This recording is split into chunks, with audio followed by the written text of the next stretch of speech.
여러분, 지난주에 우리가 나눴던 말씀 혹시 기억하십니까? 지난주에 우리는요, 현충일을 맞이해서 과연 우리의 함께 지체된 범위는 어디까지인가 라는 말씀 나눴거든요. 예, 지난주 말씀 한번 볼까요? 네, 바로 함께 지체가 되고 라고 했을 때 우리는 일반적으로 지체가 됐나 그러면 그냥 우리끼리라고 생각해요. 그냥 선교회끼리, 우리 구역끼리, 우리 교회 교인들끼리. 그런데 그게 아니라 이게 넓어져야 한다는 말씀을 나눴어요. 바로 리차드 해버슨이라고 하는 이분이 미국의 상원을 이끌어갔던 목사님이신데, 이분이 워싱턴에서 목회를 하셨다고 그랬잖아요. 그런데 상공에서 내려다 보니까 워싱턴에 백악관도 보이고 또 국회의사당도 보이고 또 국방성도 보이고 조지 워싱턴 대학교도 보이는데, 아니 이렇게 굴지에 저런 건물들이 많이 있는데 하나님, 우리 교회는 안 보이네요. 교회가 너무 작아서 안 보여요. 그랬더니 하나님이, 야, 안 보이고 뭐가 안 보여? 난 보이는데? 그러시면서, 야, 네 눈앞에 보이는 워싱턴 DC 전체가 너희들의 교회 아니냐. 너희의 교인들이 지금 곳곳에서 섬기고 있고 일하고 있고 활약하고 있는데, 야, 이 전체가 네 교회 아니냐라고 하는 마음을 주셨다고 그랬죠. 여러분, 우리의 지체된 범위가 교회만이 아니라 우리의 사회와 지역과 나라, 여러분, 세상은 우리의 무대입니다. 그래서 주님은 우리에게 말씀하셨잖아요. 너희는 세상의 빛이라고요. 세상에 나가서 빛을 비춰야 되는데, 이 빛은 어떻게 비춰요? 기도해야 되는 거잖아요. 우리가 이 책임감을 가지고, 거룩한 부담감을 가지고 기도해야 되는데, 문제는 어떻게 기도해야 되나 잘 모르잖아요. 그래서 우리가 지난주에 말씀을 통해서 이것을 알아봤는데, 바로 느헤미야라고 하는 사람, 나라가 망하고 바벨론의 포로로 끌려가서 이제 또다시 정권이 바뀌었죠. 페르시아라는 나라로 넘어갔어요. 자, 거기 살던 느헤미야가 예루살렘 성은 허물어지고 성문은 부탈다 하는지라 라는 소식을 듣죠. 그걸 어떻게 합니까? 앉아서 울고 수일 동안 슬퍼하며, 그 다음에 하늘의 하나님 앞에 금식하며 기도하였다고 그랬어요. 여러분, 왜요? 나는 페르시아에 잘 먹고 잘 살아요. 나는 왕궁에 살아요. 나는 부족함이 없어요. 그런데 왜 울어요? 왜 기도해요? 예, 이 나라와 민족이 바로 나이기 때문에, 내가 그 지체이기 때문에 내가 기도하지 않을 수 없는 거죠. 여러분, 그는 기도합니다. 우리 이스라엘 자손이 주께 범죄한 죄들을 자복합니다 라고 회개하는 거예요. 주는 귀를 기울이사 눈을 여시사 종의 기도를 들으소서. 그리고 핵심이 뭐예요? 나와 내 아버지의 집이 범죄하였나이다. 여러분, 그는 범죄한 적이 없잖아요. 그와 그 아버지 집은 범죄한 적이 없어요. 생각해 보세요. 그는 이민 간 지 벌써 오래됐어요. 2대 3대가 됐어요. 바벨론에 망했어요 벌써. 그러니까 시대가 많이 지났고, 그는 이미 왕궁에 살고 있으니까 이스라엘 사람들과 같이 살고 있지도 않아요. 전혀 관계가 없어요. 남이에요. 그러나 불구하고 그는 뭐라고 고백해요? 나와 내 아버지의 집이 범죄하였습니다 라고 고백하는 거죠. 여러분, 이게 공동체 의식입니다. 여러분, 이 공동체 의식이 우리 교회 안에서부터 출발해야 됩니다. 그래서 점점 더 사회와 나라와 민족으로 나아가는 것이죠. 그래서요, 오늘날 우리가 한국교회 문제다, 한국교회 문제다. 여러분, 그게 우리잖아요. 오늘날 주의 몸된 교회에 아픔이 있다면 그것은 내 아픔이고요, 결핍된 모습이 있다면 그건 내 결핍인 것이죠. 그러니까 내가 한국교회고, 내가 우리 교회고, 내가 이 나라의 하나님의 백성들인 것이죠. 그래서 우리는 핑계하고 외면할 수 없다. 왜냐하면 함께 지체된 교회이기 때문이다. 함께 지체되었다. 함께 책임을 갖고 있다는 거잖아요. 그래서 우리가 느헤미야의 기도, 3단계의 기도를 우리가 지난주에 봤는데, 먼저는 뭐예요? 간절히 기도합니다. 주님을 경외하며 기도합니다. 주여 구하오니 귀를 기울이사 종의 기도와 주의 이름을 경외하기를 기뻐하는 종들의 기도를 들어주옵소서. 하나님 들어주옵소서. 간절히 기도하죠. 그러면서 뭘 기도해요? 구체적으로 기도합니다. 오늘 종이 형통하여 이 사람들 앞에서, 왕의 가신들 앞에서 은혜를 입게 하옵소서 하였더니, 구체적으로 기도했더니 어떻게 해요? 세 번째는 응답이 오죠. 그때에 내가 왕의 술 관원이 되었느니라. 왕의 술 관원, 최고 비서실장, 왕의 측근이 되어서 이제 예루살렘을 다시 세우러 가는 길을 떠날 수 있는 여건이 허락된 것이죠. 바로 이 3단계, 하나님을 경외하며 기도하고 구체적으로 간구하고 하나님 응답해 주시는 이 기도를 우리 지난주에 같이 나눴습니다. 그러면서 바로 주님은 우리 성민교회를, 우리 교인들을, 나라와 민족과 지역사회와 함께 지체된 교회로 부르신다라고 하는 말씀을 지난주에 우리가 나눴습니다. 여러분 기억나시죠? 네, 그렇게 사셨습니까? 네, 한 주간 나라를 위해 기도하셨습니까? 한 주간 우리 지역을 위해서, 우리가 속한 사회와 민족을 위해 기도하셨습니까? 여러분, 저는요, 여러분이 기도하신 것 같아요. 네, 기도했다고 믿어요. 그래서 백신 접종률도 많이 올라갔어요. 네, 그리고 많은 지표들이 좋아졌어요. 여러분, 우리가 나라를 위해서 기도할 때 하나님은 일하시는 줄로 믿습니다. 자, 이제 오늘은 새로운 또 말씀을 나누도록 하겠습니다. 오늘 말씀 보여주시죠. 같이 읽습니다. 시작. 이는 이방인들이 복음으로 말미암아 그리스도 예수 안에서 함께 상속자가 되고 함께 지체가 되고 함께 약속에 참여하는 자가 됨이라. 아멘. 에베소서 3장 6절 말씀인데 오늘 이 가운데에서 바로 함께 약속에 참여하는 자가 됨이라, 이 말씀을 나눌 거예요. 함께 약속에 참여하는 자가 된다. 여러분, 함께 상속자가 되는 것도 물론 좋은 일이죠. 함께 지체되는 것 너무너무 중요한 일이에요. 자, 상속자가 되었다는 게 과거형이고 지체가 되었다는 게 현재형이라면 이제 약속에 참여하는 자가 되는 건 미래형입니다. 하나님의 약속, 구원의 약속, 하나님 주시는 놀라운 그 약속에 참여한다는 말은요, 미래형의 약속에 현재 내가 참여하는 것이죠. 여러분, 미래를 현재로 만드는 것이 무엇입니까? 그것이 바로 교육입니다. 교육이 바로 미래를 현재로 만드는 거예요. 여러분, 교육이 없이는 미래는 미래일 뿐이고요, 현재는 미래로 나가지 못해요. 미래는 절대로 이루어지지 않아요. 왜 교회는 교육해야 되는가? 왜 교회의 교자가 가르칠 교자 아닙니까? 왜 교회인가? 가르쳐야 돼요. 누구를? 우리 다음 세대를. 우리가 열심히 가르쳐야 되는데 그 가르치는 것을 지금까지는요, 교회만 맡겨왔어요. 교육자들 좋은 분 모셔야 돼, 교사들 훈련시켜야 돼, 맨날 교사대학만 그렇게 열심히 했어요. 근데 여러분, 이제는요, 함께 약속에 참여하는 자가 누군지를 여러분 분명히 아셔야 됩니다. 자, 여러분, 이어령 박사님 아시죠? 초대 문교부 장관을 지내신 아주 유명한 분인데 이분이 책을 썼습니다. 책 제목이 뭐냐면 딸에게 보내는 굿나잇 키스예요. 굉장히 로맨틱해 보이죠? 이분이 왜 이 책을 썼냐면 어린 시절에 이분의 딸이 있어요. 이미나라는 딸이 있는데 이 미나가 아침마다 아빠, 밤마다 와서 계속 인사를 하는 거예요. 말을 거는 거예요. 아빠 굿나잇. 자기 전에 꼭 가서 인사를 하는데 아빠는 쳐다도 안 봤어요. 왜? 책 읽느라고. 글 써야 되니까, 연구해야 되니까 바빠가지고 너무나 집중해서 글을 쓰다가 그 딸은 쳐다도 안 보고 그냥 책 보면서 굿나잇 미나 그런 거예요. 쳐다도 안 본 거예요. 그냥 습관적으로 굿나잇 미나 그랬어요. 그런데 그 딸이 아버지를 위해서 계속 기도하고 아버지가 하나님 믿길 기도하면서 목사가 됐거든요. 그런데 결국 병으로 먼저 하늘나라로 갔습니다. 그리고 나서 아버지가 그 딸의 마음을 뒤늦게 알았어요. 나를 하나님 믿게 하려는 그 딸의 마음을 뒤늦게 알고 회개하고 예수를 믿게 되었죠. 그리고 나서 제일 후회되는 게 뭐냐? 그때 나한테 와서 굿나잇 하던 미나를 내가 외면한 거, 내가 그 아이를 바라보지 않은 거, 그 아이에게 키스해주지 않은 게 너무너무 미안하고 아쉽고 후회가 되는 거예요. 너무너무 후회가 되고 이분이 쓰신 책이 바로 딸에게 보내는 굿나잇 키스예요. 미나야 미안하다. 아빠가 미안하다. 이제라도 천국에서 널 만나면 내가 꼭 굿나잇 키스 해줄게. 미나야 미안하다. 이 마음을 담은 거예요. 여러분, 얼마나 수많은 부모들이 이런 후회를 하고 살아갑니까? 여러분, 우리가 이 세상을 떠날 때 우리의 후회는요, 그때 그 집을 샀어야 되는 데가 아니에요. 그때 그 땅을 샀어야 되는 데가 아니에요. 그때 내가 그 자리에 올랐어야 되는데, 이런 후회하는 사람 아무도 없어요. 어떤 후회를 하게 될까요? 바로 내가 더 좋은 부모가 됐어야 되는데 라는 후회를 하게 된다는 거예요. 내가 그때 한 번 더 우리 아이를 붙잡고 하나님 말씀을 들려줬어야 되는데, 내가 그때 한 번 더 아이를 위해 축복해 기도해 줬어야 되는데, 여러분, 이 아쉬움을 모든 부모가 다 가지고 있다는 거예요. 여러분, 거듭해서 말씀드립니다. 우리가 지금 죽어도 예수 믿으니까 천국 가잖아요. 지금 죽어도 천국 가요. 손 들라고 그러면 아마 지금 다 들걸요? 그런데 불구하고 왜 이렇게 열심히 신앙생활 하시는 겁니까?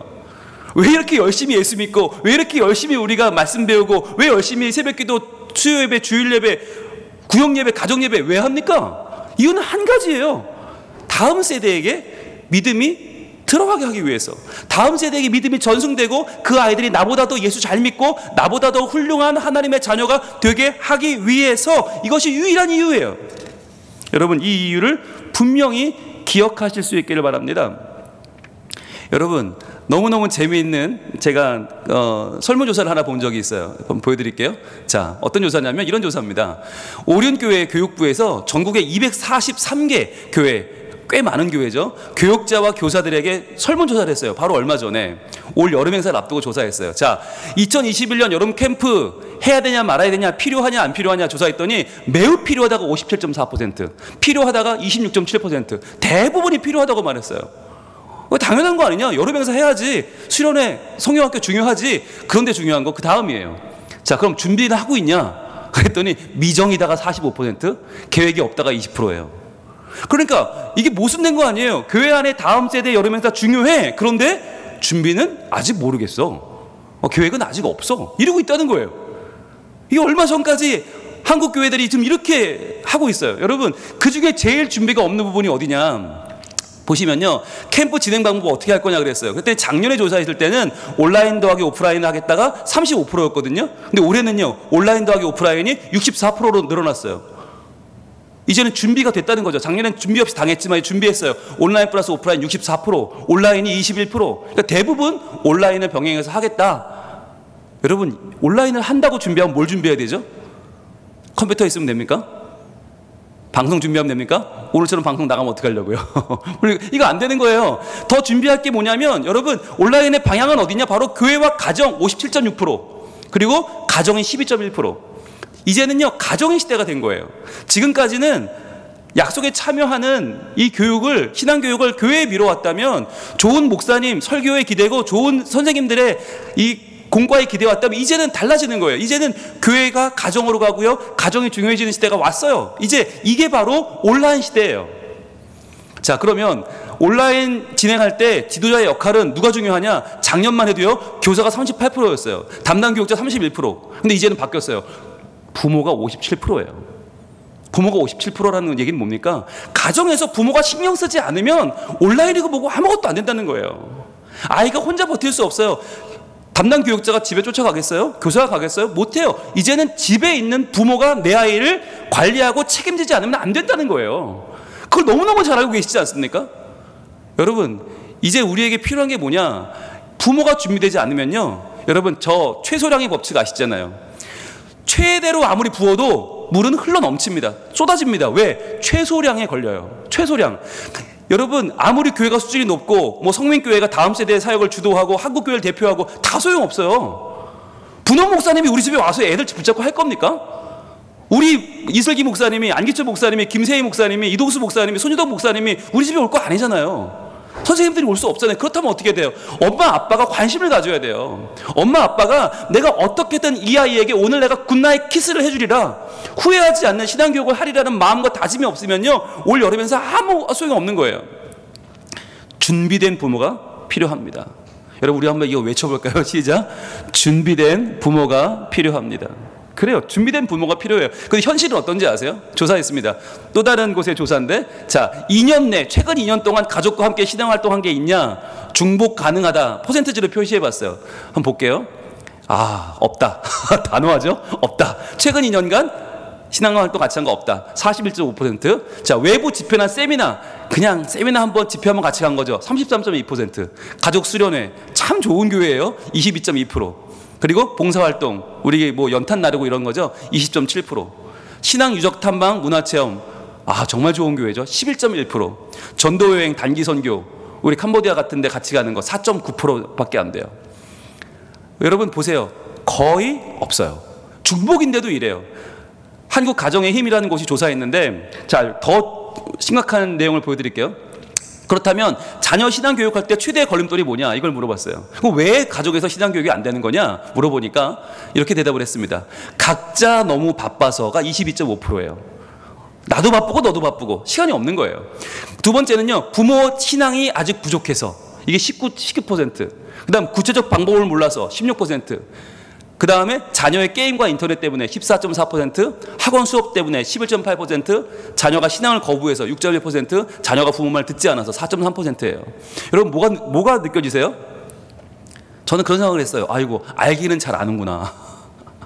우리가요, 그 집 애들 왜 이렇게 신앙교육이 안 돼요? 그럼 다들, 아이고, 애가 학원이, 아이고, 애가 게임이, 애가 말하는 대로 이러는데, 실제로는 여러분 보세요. 위에 있는 퍼센티지는 다 뭡니까?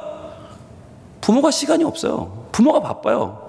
부모가 뭘 할 줄 몰라요. 지금 부모가 내 신앙에 확신이 없어요. 그러니까 뭘 알려줘야 될지 모르는 거예요. 여러분, 이 상황에서 어떻게 해야 될까요? 여러분, 많은 분들이 신앙교육을 손도 못 대요. 왜? 난 바쁘니까, 난 돈 벌어와야 되니까, 나는 집안일을 해야 되니까, 나는 큰일을 해야 되니까 애들의 신앙교육은 알아서 교회가 해주겠지라고 생각해요. 그게 될까요? 여러분, 신앙교육을 내 부모가 내 자녀를 돌보지 않는데, 내 부모가 아이들한테 어떻게 하나님의 살아계심을 보여줘야 되나를 내 삶 가운데 고민하지 않는데 과연 누가 날 대신해서 고민해 줄까요? 여러분, 바쁜 아버지들 많이 계시잖아요. 네, 바쁜 아버지 가운데 제일 바쁜 아버지를 한명 소개합니다. 보여주시죠. 역사상 제일 바빴던 아버지는 바로 요셉입니다. 요셉은 애굽의 총리 대신이었습니다. 애굽 이집트의 총리 대신이면요, 여러분, 시간을 분초로 나눠서도 못 써요. 어마어마한 바쁜 자리예요. 근데 그 총리 요셉이 게다가 아버지와 11명의 형제들과 그 수없는 가솔들과 70명의 자기 이주 와서 그 수백만 명이 되잖아요. 그들을 돌봐야 했던 요셉이 어떻게 살았는지 창세기 50장의 제일 마지막 부분을 이렇게 증거하고 있습니다. 요셉은 이렇게 살았습니다. 우리 함께 읽어볼까요? 시작. 요셉이 그의 아버지의 가족과 함께 애굽에 거주하여 110세를 살며 에브라임의 자손 3대를 보았으며 므낫세의 아들 마길의 아들들도 요셉의 스라에서 양육되었더라. 아멘. 이게 창세기의 결론이에요. 우리가 그렇게 좋아하는 요셉은 어떻게 살았나? 이렇게 살았어요. 요셉이 가족과 함께 거주하여 살며, 이게 요셉의 삶이었어요. 요셉은 위대한 일, 대단한 일, 그것보다 더 먼저 뭘 했냐? 가족과 함께 거주하며 사는 일을 했어요. 자, 에브라임의 자손 3대를 보았습니다. 에브라임 누굽니까? 요셉의 차남입니다.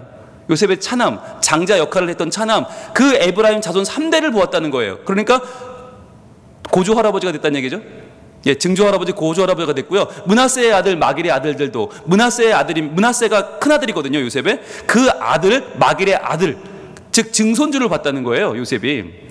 그 증손주가 요셉의 스라에서 양육되었더라라고 하는 거예요. 그러니까 요셉이 끝까지 한 게 뭐예요? 자녀를 기르고 그 자녀를 기르고 그 자녀를 기른 거예요. 자녀와 손주와 증손주까지 챙기고 기르고 그들에게 신앙교육을 했어요. 요셉이 그랬기 때문에 여러분 출애굽이 일어난 거예요.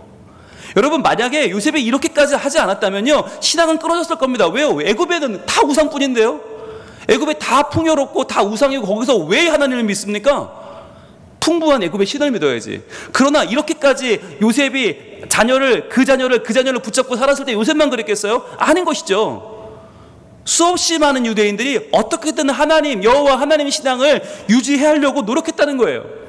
여러분, 이러한 시대가 지금 다시 오고 있어요. 애굽처럼 만약에 우리가 하지 않으면 아이들은 애굽에 빠져버린다, 우상에 빠져버린다. 여러분, 그 시대가 지금 왔어요. 바로 어떤 시대입니까? 교회와 가정이 긴밀히 협조하면 안 되는 시대, 바로 코로나19입니다.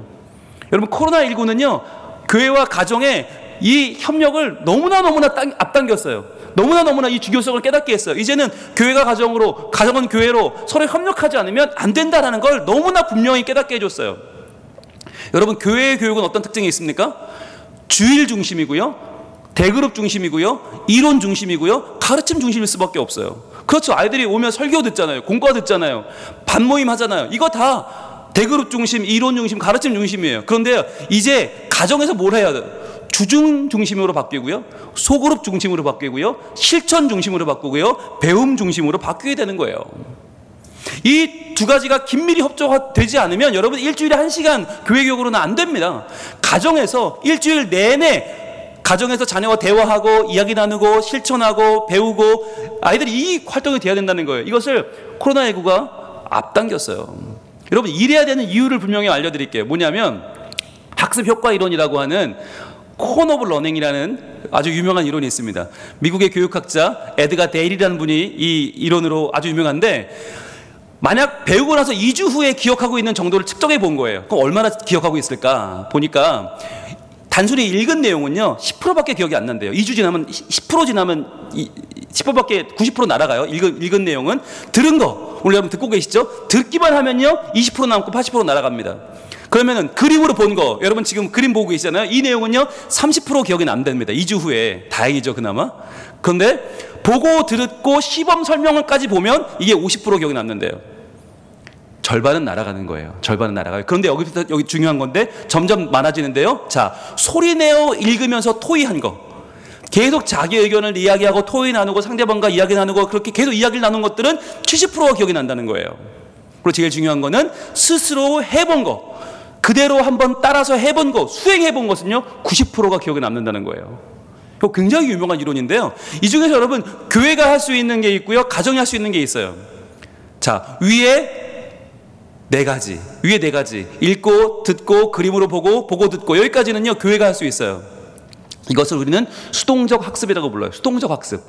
이게 기껏해야 절반 건지는 거예요. 이게 교회에서 수행 가능한 영역이에요. 그러면은 소리내어 읽고 이야기 나누며 토의하고 스스로 해볼 수 있는 거, 바로 이 중요한 적극적 학습을 하는 곳은 어디일까요? 이게 가정이에요. 이게 가정이에요. 그래서 여러분, 저희가 가정 예배지에 오늘 설교를 요약해서 드려요. 그거 뭐 하는 거예요? 여러분이 그 이야기를 들려주고 끝나라는 게 아니라 이야기를 나누라는 거예요. 자녀들과 이야기를 나누면서 토의하고, 이야기를 나누고, 질문하고, 답하고, 자기 얘기를 하고, 그러면서 그대로 한번 살아보고, 그렇게 여러분 살아볼 때, 토의하고 살아볼 때 그것이 70%가 되고 90%가 돼서 가정 안에서 하나님의 말씀이 우리 아이들 마음속에 새겨지는 것입니다. 그래서 여러분, 만약에 오늘 설교를 눈 감고 들으면 20%밖에 안 남고요. 오늘 이 화면과 함께 보시면 30%밖에 안 남고요. 오늘 들은 말씀을 여러분이 집에 가서 아이들과 이야기를 나누고 그 말씀대로 살아보면요, 90% 이상 남는다는 거예요. 여러분, 이왕이면 남는 장사를 해야죠. 하나님께서 우리 가정을 주시는 이유가 뭐냐? 바로 이러한 일을 해내라는 거예요. 자, 그래서 어제 여러분 받으신 게 있습니다. 여러분, 카톡으로 받으신 거 뭐죠? 바로 2021년 여름성경학교 언박싱 영상을 받으셨어요. 올해 교재가 어떻게 구성이 되어 있나, 올해 후속 활동은 뭘 하나, 여러분 한번 보셨어요? 네, 지금 이 영상의 조회수가 1000회를 넘어섰습니다. 조금 전에 1005회를 넘는 걸 지금 보고 왔는데, 여러분, 이 뜨거운 관심이 뭘 보여주는 걸까요? 이게 필요해요. 정말 필요한데 뭘 해야 될지 모르니까 한국교회가 지금 주목하고 있는 거예요. 여러분, 보셔야 돼요. 영상을 보시고, 이제 여름 행사가 시작되는구나, 이제 나도 관심을 가져야겠구나 하셔야 되는 거예요. 그리고 여러분이 관심을 안 가지면 교회가 해줄 수 없고요, 교육자들이, 선생님들이 하는 거 한계가 있단 말이에요. 여러분, 50% 이하로 내버려 두실 겁니까? 70%, 90% 끌어올려야 되지 않습니까? 어떤 분들은 얘기합니다. 담임 목사님이 왜 이런 걸 만드냐고. 이런 영상 그냥 부교육자들 시키지 왜 담임 목사님이 하냐고 그럽니다. 여러분, 왜 합니까, 제가? 시간이 남아서 합니까? 아니요. 저 주일 설교 준비하는 것만도 죽을 것처럼 바빠요. 하루 한 장 준비하다가 숨이 여기까지 턱턱 차요. 근데 이거 왜 만듭니까, 이런 영상을? 네, 담임 목사가 해야 여러분들이 꼼짝하시니까. 그냥 목사님들이 하시면 여러분들 그냥 저거는 교육부사 행사인가 보다, 저건 그냥 아동부나 하고 유치부나 하면 되나 보다. 담임이 나서야 여러분이 저거 우리가 해야 되는 건가? 라고 생각하시잖아요. 저거 우리 일인가 보다. 여러분들 일이에요. 선생님들 일이 아니에요. 부모의 일이고 양육자의 일이고 온 교회의 일이고 우리 모두의 일이에요. 그래서 여러분, 이걸 담임 목사가 나서는 거예요. 하지 않으면 안 되는 거예요. 그래서 한국교회 외치는 거예요. 모든 담임 목사님들이 나서야 한다고. 발을 걷어붙이고 뛰어들지 않으면 안 된다고. 잘하고 못하고는 나중 문제고 일단 하시라고 제가 목청이 터지게 외치는 거예요. 해야 돼요. 여러분, 성경에서 가장 위기를 겪었던 사람이 있다면 바로 다윗입니다. 다윗이 미친 채 할 정도로 침을 질질 흘리면서 적군에 가서 정말 미친 채 할 정도로 그렇게 사울에게 도망갈 때 위기였어요. 삶의 위기 가운데 쓴 시가 있어요. 시편 34편이에요. 그 34편 10절과 11절, 가장 위기의 끝 가운데에서 적국에 가서 미친 채 하며 지은 다윗의 시가 있어요. 여러분, 34편 10절과 11절 함께 읽겠습니다. 시작. 젊은 사자는 궁핍하여 줄일지라도 여호와를 찾는 자는 모든 좋은 것에 부족함이 없으리로다. 너희 자녀들아, 와서 내 말을 들으라. 내가 여호와를 경외하는 법을 너희에게 가르치리로다. 아멘. 여러분, 지금 다윗이 태평하게 글을 쓰는 게 아니라 지금 블레셋이라고 하는 자기 적국에 쫓아가서 원수들한테 모욕당하고 침 흘리면서 미친 채 하고 겨우겨우 목숨 구걸하고 살아남아서 이 시를 쓰는데요. 뭐라고 씁니까? 내 자녀들아, 내 말 좀 들어봐라. 내가 여호와를 경외하는 법을 너에게 가르치겠다. 여러분, 이런 인생의 위기에 이게 할 말이에요? 이게 할 말이에요? 내 자녀들을 불러서 여호와를 경외하는 법. 여러분, 이 상상이 안 되지 않으세요? 저는 이 말씀에 너무 큰 은혜를 받아요. 우리가 내 인생 최고의 위기에 해야 될 일이 바로 이거구나. 다음 세대구나. 다음 세대구나. 여러분, 젊은 사자는 궁핍하여 줄일 수 있어요. 그것도 말이 안 되지만 더 말이 안 되는 건 여호와를 찾는 자가 부족하게 사는 게 더 말이 안 된다는 얘기예요. 젊은 사자가 궁핍하여 줄일 수는 있겠으나 여호와를 찾는 자는 부족함이 없다는 거예요. 여러분, 인생의 최고 위기에 이 말씀을 다윗이 붙잡고 고백합니다. 여러분, 오늘 설교 올라오기 전에 저는 제 인생 최고의 위기를 맞았어요. 네, 컴퓨터가 멈췄습니다, 목사님. 영상 안 나옵니다. 그럼 저는 오늘 설교를 어떻게 하죠? 이 많은 통계를 저는 외워서 얘기해야 되나요? 이 많은 걸 어떻게 해야 되나요? 저는 너무 멘붕이 와서 이 위기를 어떻게 하면 좋죠? 한 가지를 붙잡았어요. 오늘 이 말씀이에요. 아, 그렇지. 여호와를 찾는 자는 모든 좋은 것에 부족함이 없으니 이것만 전하고 내려와야겠다. 너희 자녀들아, 와서 내 말을 들어라. 내가 여호와를 경외하는 법을 너에게 가르치겠다. 여러분, 이게 뭐예요? 하나님을 기대하는 것입니다. 얘들아, 너희들이 돈 많이 벌고 똑똑하고 잘나서 잘 나가면 부족함이 없을 것 같지? 아니야. 그래도 인생은 부족해. 그러나 여호와를 경외하면 부족한 게 없어. 엄마 아빠를 봐. 엄마 아빠 배운 거 없지만, 가진 거 없지만 우리 부족한 거 없어. 왜? 하나님을 경외하니까. 난 너희도 그렇게 살면 좋겠어. 남 부러워하지 말고, 집 크고 차 큰 거 부러워하지 말고, 인류대 나오고 대기업 가는 거 부러워하지 말고, 너희도 여호와를 경외함으로 부족함이 없는 삶을 살기를 바래. 여호와를 경외하는 법을 가르쳐 줄게. 이리 좀 와보지 않을래? 여러분, 이럴 수 있는 부모가 있다면 얼마나 좋을까요? 하나님을 경외하는 부모, 하나님을 기대하는 부모, 하나님이 일하실 것이라고 고백하는 부모. 여러분, 저는요, 그런 부모가 우리 교회 가운데 풀일 때 일어나기를 소망합니다. 그래서 준비한 게 뭐예요? 바로 다모여 기도회예요. 다모여 기도회, 다음 세대 모든 여러 명사를 위한 기도회. 여러분, 이 기도회는요, 여러분 수요 예배 시간에 진행이 되는데 이번 주부터 시작입니다. 이번 주부터 제가 설교하고 기도 인도하고 전체 선포를 합니다. 그리고 다음 주에는 유치부 김세희 목사님이 오시는데요. 이때는요, 유치부 어린이도 나와야 되고 학부모도 나와야 되고 교사도 나오고, 게다가 여기 연결되어 있는 사랑의 울타리도 나오셔야 돼요. 왜? 우리가 함께 이 아이들을 책임져야 되기 때문에. 그 다음 주는요, 어린이부입니다. 그 다음 주는요, 청소년부입니다. 그 다음 주는요, 청년부입니다. 목사님들이 준비하셔서 올해 가장 중요한 포인트를 설명하시고 어떻게 준비되는지 여러분 소개하고 기도를 요청할 거예요. 그때 온 교인이 함께 기도하기를 바랍니다. 이 다모여 기도회는 이름 그대로 다 모여야 돼요. 교사만 아니고요, 부모만 아니고요, 교육자만 아니고요, 온 양육자가 다, 우리 모든 교인들이 다 함께 아이들을 길러내는 이 작업을 통해서 하나님은 어떻게 하실까요? 주가 일하실 것입니다. 주가 일하실 것입니다. 아무리 코로나가 찾아오고 마스크를 벗을 수 없고, 아무리 우리가 함께 먹을 수도 없고 칸막이를 쳐야 되고 너무나 힘들고, 그래도 못 나오는 아이들은 온라인으로 해야 되고, 이런 안 좋은 상황에 있지만, 그러나 부모들이 하나님을 기대하고 온 교인이 하나님을 경외하면서 우리 자녀들을 믿음으로 양육해 간다면요, 여러분 올 여름은 정말 신앙의 대박이 날 줄 믿습니다. 왜냐하면 주가 일하실 것이기 때문입니다. 날이 저물어 갈 때, 빈들에서 걸을 때, 그때가 하나님의 때예요. 내 힘으로 안 될 때, 내 신앙의 역량으로는 감당할 수 없을 때, 그때 하나님께서 일하실 줄 믿습니다. 이 시간에 여러분 그 마음 가운데 하나님을 기대하시기 바라요. 나는 할 수 없어요. 그러나 하나님이 하시면 놀라운 일이 벌어질 거예요. 올 여름 우리 자녀들의 마음 가운데 신앙의 불이 타오를 거예요. 신앙의 새로운 꿈을 꾸게 될 거예요. 놀라운 하나님 나라가 일어날 줄로 믿습니다. 여러분께 찬양하겠습니다.